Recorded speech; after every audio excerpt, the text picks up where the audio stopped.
हम आप लोग को एक हवन गीत सुनाती हूँ। मेरा हवन गीत अच्छा लगे तो प्लीज सब्सक्राइब करें, लाइक करें और कमेंट करके बताएं मेरा हवन गीत कैसा लगा। हवानिया में आई गईले दशरथ का लाल हो, हवानिया में आई गईले राम के माथावा पे तिलक भला शोभेला, राम के माथावा पे तिलक भला शोभेला, सीता का माथावा पे बिंदिया भला शोभेला। हवानिया में आई गईले दशरथ का लाल हो, हवानिया में आई गईले दशरथ का लाल हो, हवानिया में आई गईले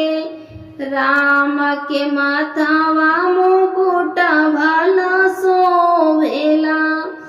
राम के माथावा मुकुट भला शोभेला, सीता का शोभेला सिंदूरा भरा मांग, हवानिया में आई गईले दशरथ का लाल हो, हवानिया में आई गईले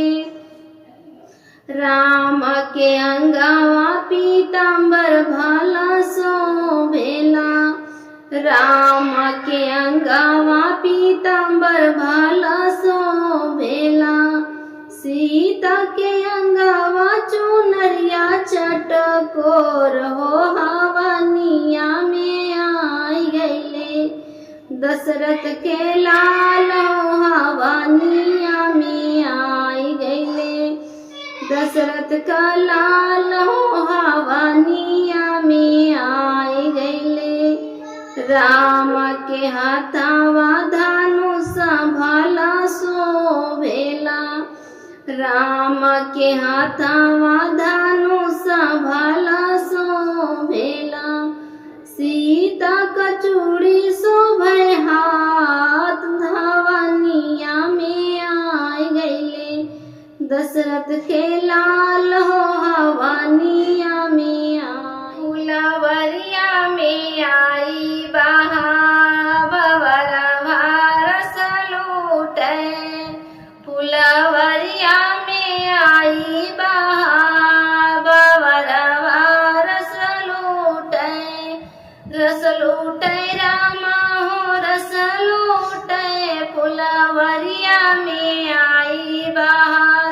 भंवरवा रस लूटे, फूल बगिया में आई बहार भंवरवा रस लूटे, राम लखन फुलवरिया में पहुँचे,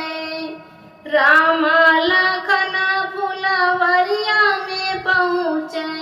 अरे मलिया लगावे गोहार भंवरवा रस लूटे,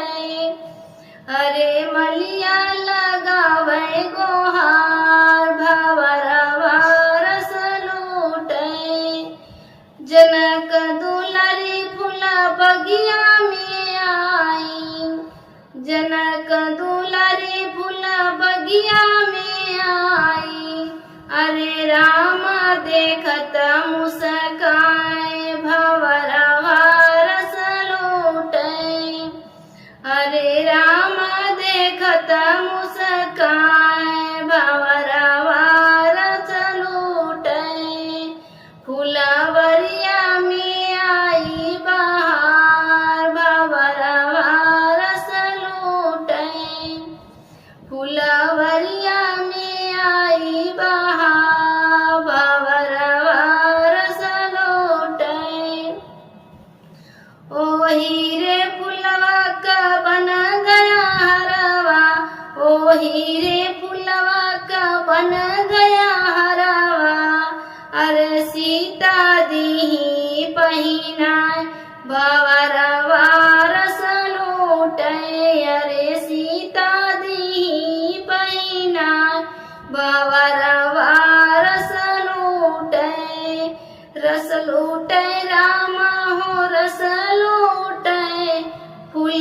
दुआरिया में आई बा